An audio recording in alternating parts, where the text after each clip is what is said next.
सुखदं केवलं ज्ञानमूर्तिं द्वन्द्वातीतं गगनसदृशं तत्त्वमस्यादिलक्ष्यम् एकं नित्यमिमलमचलं सर्वधी साक्षभूतं भावातीतं त्रिगुणरहितं श्रीगुरुं तन्नमामि।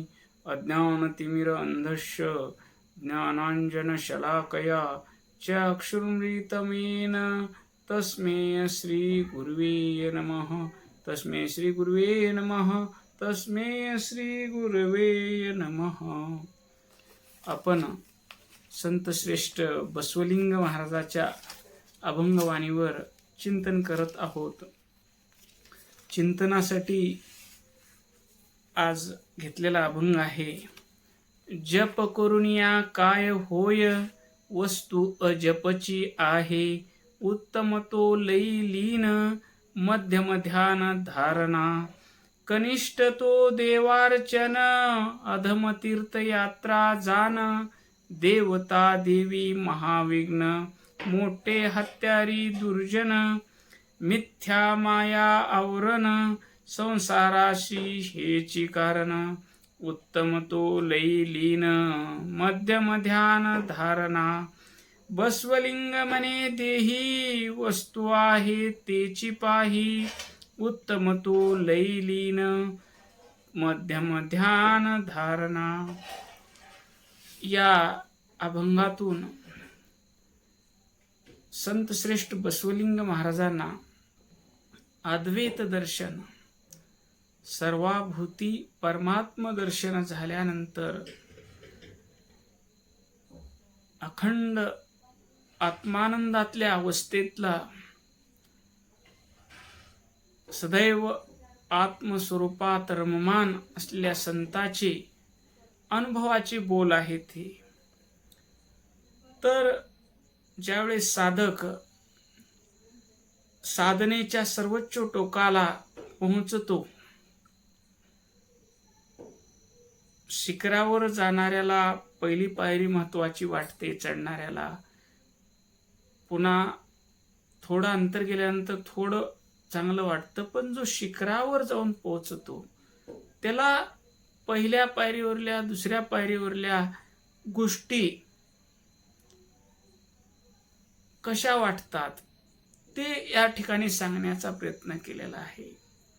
जप करुनिया काय होय, संत श्रेष्ठ बसवलिंग महाराज म्हणतात, जप करून काय, तुम्ही नामाचा गुरुमंत्रांचा जप करीत राहिलो तर जप करता करता अजप झाला पाहिजे। शिव शिव शिव शिव म्हणता म्हणता म्हणण्याचा सुद्धा विसर पडला पाहिजे। प्रत्येक श्वासामध्ये शिवनाम बसलं पाहिजे। मी श्वास घेतोय, कोणी म्हणतंय का मी आज एवढे श्वास घेतले, एवढे 1000 श्वास घेतले, तेवढे 1000 श्वास घेतले, कोणी म्हणतंय का? म्हणत नाही, कारण ती सहज अवस्था होते। ते जाऊ द्या, एवढे घास मी जेवलो, कोणी म्हणतंय का? म्हणत नाही, ती सहज अवस्था होते। तसं नाम घेता घेता नामी झालं पाहिजे। नामी होणं म्हणजे वस्तूची प्राप्ती, अहंकाराचं विसर्जन म्हणजे परमानंदाची प्राप्ती। तर इथं काय म्हणतात, तुम्हाला जप करता करता मी जप करतो आहे हा मीपणाचा भाव निघून जाऊन तुमचा जप अजप झाल्याशिवाय, जप करुनिया काय वस्तू अजपची आहे, आपलं आत्मस्वरूप अजप आहे। तिथं नाम रूपाच्या पलीकडलं आहे। जिथं नाम रूप सर्व संपत, माझा शब्द पुढे करुनी तिथवरी जाय जान बाप्पा, जेथे शब्द पावेल विमरण तेची खून बाप्पा। सद्गुरुनाथ म्हणतात, मी दिलेलं नाम घेऊन तू तिथवर जा, पण नाम जपता जपता तू नामी होशील, तुझा मीपणा निघून जाईल। तिथं शब्द संपतील, नाम संपल, रूप संपल, आणि नाम रूप संपल्यानंतर जे अरूप अवस्था आहे ते तू आहेस. म्हणून इथं आपला अनुभव सांगताना म्हणतात, जप करूनी काय होय. मी 500चा जप केलो, मी 1000चा जप केलो, मी लाखाचा जप केलो, मी 3 लाख नामाचा जप केलो, कितीही करेपर्यंत जोपर्यंत त्याच्या मागे मी लावचाल तोपर्यंत तुमचा जप अजप होणार नाही. आणि अजप झाल्याशिवाय तुम्हाला आत्मस्वरूपाची प्राप्ती, परमानंद स्वरूपाची स्थिती, पूर्ण समाधानाची अवस्था प्राप्त होणार नाही. म्हणून म्हणतात जप तुम्ही अवश्य करा, गुरुमंत्राचं नामस्मरण अवश्य करा. नामस्मरण करता करता मी नामस्मरण करत आहे हा मी बाजूला निघून गेला की तुम्ही शिवस्वरूप झालात. कळणं कठीण आहे, पण समजल्याशिवाय, समजून घेतल्याशिवाय पर्याय नाही. जप करुनिया काय वस्तू अजपची आहे, उत्तम तो तई लीन. नाम घेता घेता त्याच्यामध्ये लीन झालं पाहिजे. मी नाम घेत आहे, मुखानं विसर पडला पाहिजे. प्रत्येक श्वासात नाम जडलेला आहे त्याचाही विसर पडला पाहिजे. मन नाम घेता घेता नाम आकार होऊन गेलं पाहिजे, नामी होऊन गेलं पाहिजे. उत्तम तो तैलीन. उत्तम साधक कोण, त्याच्यामध्ये लीन होऊन गेला. नाम, गुरुने दिलेलं नाम घेता घेता त्या नाम रूपात जसं मिठाचा खडा समुद्रात पडावं आणि तो समुद्र रूप व्हावा, किंवा पाण्याचा थेंब समुद्रात पडावा आणि समुद्र रूप होऊन जावा, किंवा गंगा सागराशी मिळाली पुन्हा न परते सागरुशी झाली, तैशी चित्तवृत्ती समरसली पूर्णानंदे शाश्वत. जशी गंगा सागरास जाऊन मिळते, पुन्हा ती परत गंगा होत नाही, पुन्हा ती परत गंगा होत नाही, तशी चित्तवृत्ती, चिंतन करणारं चित्त आणि सर्व वृत्ती नाम घेता घेता भगवत आकार होतात, भगवत स्वरूप होतात, शिव स्वरूप होतात. ती अवस्था म्हणजे उत्तम अवस्था आहे, त्याच्यामध्ये समर्पित अवस्था. जळामध्ये जळ मिसळलं, अग्नीमध्ये अग्नी मिसळला, तसं हा जीवपणा, हा मीपणा, हिचे 2 मार्ग आहेत. आत्मस्वरूप प्राप्तीचे 2 मार्ग आहेत. एक भक्ती मार्ग. भक्ती मार्ग म्हणजे आपला मीपणा आणि माझं पण सद्गुरुनाथाच्या चरणी, इष्ट देवतेच्या चरणी समर्पित करणं. देवा सर्व तुझं आहे, मी तुझं आहे, माझं सर्व तुझं आहे, सर्व समर्पण करणं हा एक मार्ग. सर्व समर्पण केल्यानंतर देव आपल्याला जसं चलविल तसं राहणं.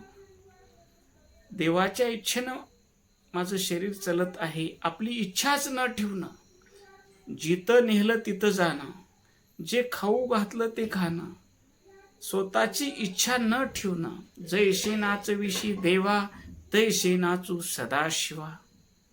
हा समर्पित भाव झाल्यानंतर तिथं मीपणा निघून जातो आणि करता करविता परमेश्वर राहतो. आणि जिथं मीपणा निघून जातो तिथं आनंदाची प्राप्ती होते. म्हणून पहिला मार्ग भक्ती मार्ग आहे, सर्वासाठी सोपा मार्ग आहे. आपलं मीपण सद्गुरुनाथाला अर्पण करणं आणि करते करविते माझे सद्गुरुनाथ आहेत. जेथे जातो तेथे तू माझा सांगाती, चालविशी हाती धरुनिया. देवा तू माझा सांगाती आहेस, जिथं जाईल तिथं तू मला घेऊन जातोस. माझ्या बोटाला लहान, मी तुझा बालक आहे. आई जसं बालकाच्या बोटाला धरून घेऊन जाते, बालक जसं आईच्या भरोश्यावर निर्भय असतं, तसं देवा हे सद्गुरुनाथा मी तुमचा बालक आहे.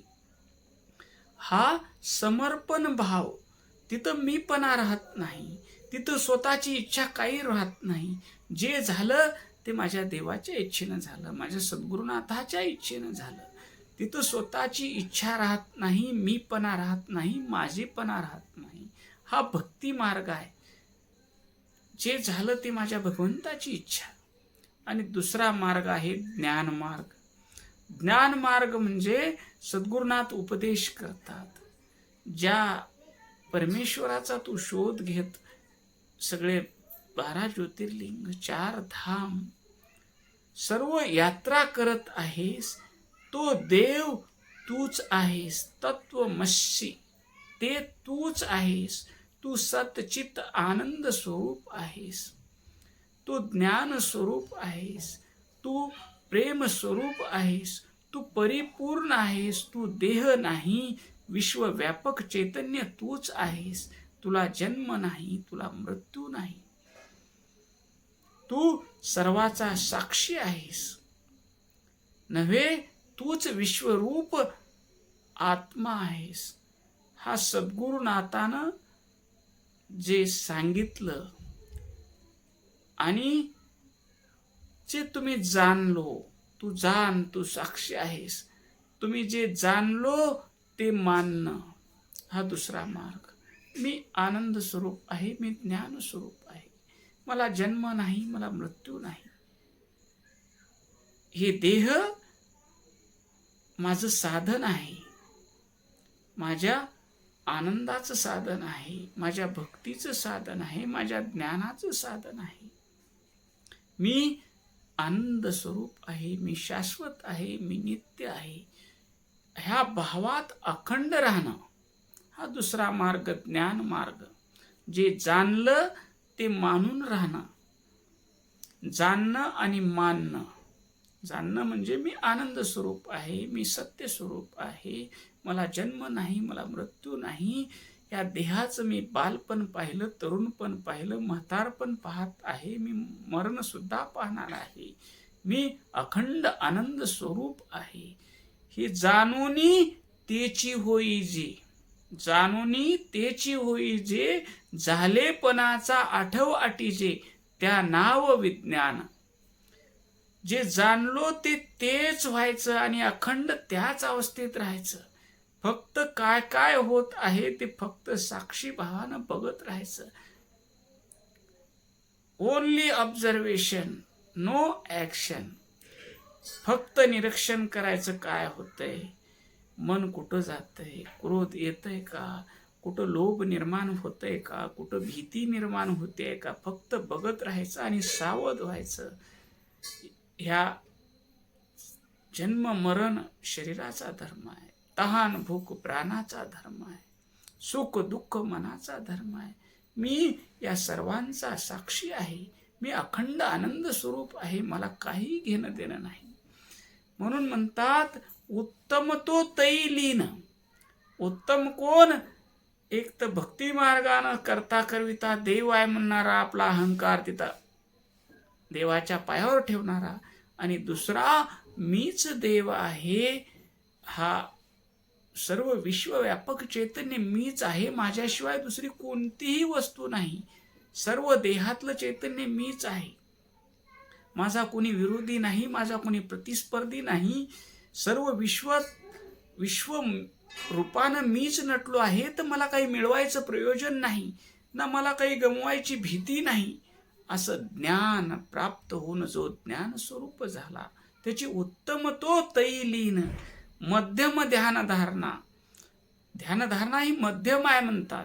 ध्यानधारणा मध्यम आहे की ध्यान करेपर्यंतच ती आनंदाची अनुभूती येते, आणि ध्यानातून खाली उतरलं की संसारातले रागद्वेष पुन्हा शिरतात. पुढं म्हणतात कनिष्ठ तो देवार्चन. उत्तम देवाला, सद्गुरूला समर्पित होणं, मध्यम ध्यान करणं आणि कनिष्ठ मी देवाची पूजा करत आहे, देवानं माझं एवढं केलं पाहिजे, मी देवाचा अभिषेक करतो, महादेवा तुझी पूजा बांधतो, पोराला नोकरी झालं पाहिजे, मुलगा झाला पाहिजे, संसाराच्या मागणीसाठी देवाची पूजा करणं, अर्चना करणं ही कनिष्ठ आहे म्हणतात. कनिष्ठ तो देवार्चन. अधम तीर्थयात्रा जाणं, त्याच्याही खाली पायरी तीर्थयात्रा. अंतरातला देव सोडून, अंतरी बसलेल्या परमात्म्याला बघायचं सोडून, शोधिशी मानवा रावळी मंदिरी, नांदतो हा देव आपुल्या अंतरी. तीर्थयात्रा सगळ्यात कनिष्ठ आहे असं सांगतात. पुढं म्हणतात, देवता देवी महाविघ्न मोठे हत्यारी जाण. आत्मस्वरूपाच्या साधनेमध्ये मूर्तीपूजा एक विशिष्ट भक्तीच्या टप्प्यापर्यंत ठीक आहे, पण सर्वत्र परमात्म दर्शनासाठी नामदेवाला प्रत्यक्ष पांडुरंग बोलत असे. पण संत मंडळीने सांगितलं, नामदेवा तू कच्चा आहेस. नामदेव म्हणलं, मला देव बोलतो, मी कच्चा कसा? देवाला जाऊन विचारलं, देवा मला कच्चा म्हणतात, ते बरोबर आहे का? देवानं सांगितलं, संत मंडळी जे म्हणते ते बरोबर आहे, तू कच्चा आहेस, तुला फक्त मूर्तीतच देव दिसतो, माझं सर्व व्यापक स्वरूप तुला दिसत नाही. ते सर्व व्यापक स्वरूप दिसल्याशिवाय तुला ते ज्ञानाची प्राप्ती होणार नाही. तू सद्गुरूला शरण जा. मग ते विसोबा खेचर नावाच्या सद्गुरूला नामदेव महाराज शरण जातात आणि सद्गुरुनाथाच्या कृपेनं सर्वत्र भगवत दर्शन होतं, आत्मस्वरूपाचं ज्ञान होतं. तसं म्हणून म्हणतात, देवी देवता महाविघ्न जाण. कुठं? त्या टप्प्याला गेल्यानंतर मोठं विघ्न आहे. आपल्याला आत्मस्वरूपापर्यंत न जाऊ देण्याचं विघ्न आहे. त्याच्यात अडकून बसायचं नाही. त्याच्या जर पुढं जायचं झालं, रामकृष्ण परमहंसाला जगन्माता बोलायची, जगन्मातेसोबत ते बोलायचे, भावविश्वात नेहमी राहायचे. पण तोतापुरी नावाचे गुरु जगन्मातेनं पाठवलं, माझ्यातच त्याला भगवंत दिसला नाही पाहिजे, सर्वांतर्यामी भगवंत दिसला पाहिजे. म्हणून मम दर्शन फल परम अनुपा, जीव पावही सहज निज स्वरूपा. स्वतःच्या स्वरूपाला पावणं, स्वतःच्या स्वरूपाला प्राप्त करणं हे ईश्वराच्या दर्शनाचं फल आहे. त्यांच्या भक्तीची परिपूर्णता करण्यासाठी तोतापुरी नावाचे गुरु आले. रामकृष्ण परमहंसाला सांगितलं, तू सर्वांतर्यामी परमेश्वराचं दर्शन कर, तू ध्यान कर, विज्ञान अवस्थेत जा. त्यावेळेस रामकृष्ण ध्यानाला बसले. ध्यानाला बसल्यानंतर सर्व गोष्टीचा लय झाला, पण जगदंबेची मूर्ती डोळ्यापुढून जात नव्हती. त्यावेळेस त्यांनी सांगितलं, सद्गुरू महाराज ही आईची मूर्ती डोळ्यापुढून जात नाही आणि विश्वामधलं चैतन्याचा मला अनुभव येत नाही. त्यावेळेस त्यांनी सद्गुरुनाथांना सांगितलं, ज्ञानरूपी खडकानं त्या मूर्तीचे 2 तुकडे कर. आणि गुरु आज्ञेनं ज्ञानरूपी खडगानं त्या मूर्तीचे 2 तुकडे केले आणि परमहंसाला विश्वरूपात चैतन्याचा आपला मम आत्मा सर्वभूतात्मा, माझा आत्माच सर्व प्राणीमात्राचा आत्मा आहे, या अवस्थेचं ज्ञान झालं. पुढं म्हणतात, मिथ्या माया आवरण संसाराशी हेची कारण. माया, माया म्हणजे मी आत्मस्वरूप आहे हे माहीत आहे. कारण जन्माला यायच्या आधी चैतन्य होतं आणि मृत्यूनंतर शरीर तिथंच पडलेलं असतं आणि चैतन्य निघून गेलेलं असतं. तरीही हा देह मी आहे आणि या देहाच्या संबंधित माझे आहेत. मी आणि माझे ह्याच्यामध्ये अडकणं म्हणजे माया आहे. मग या मायेला तरुण कोण जातो? मामेव प्रपदन्ते मायामेति तरन्ति ते.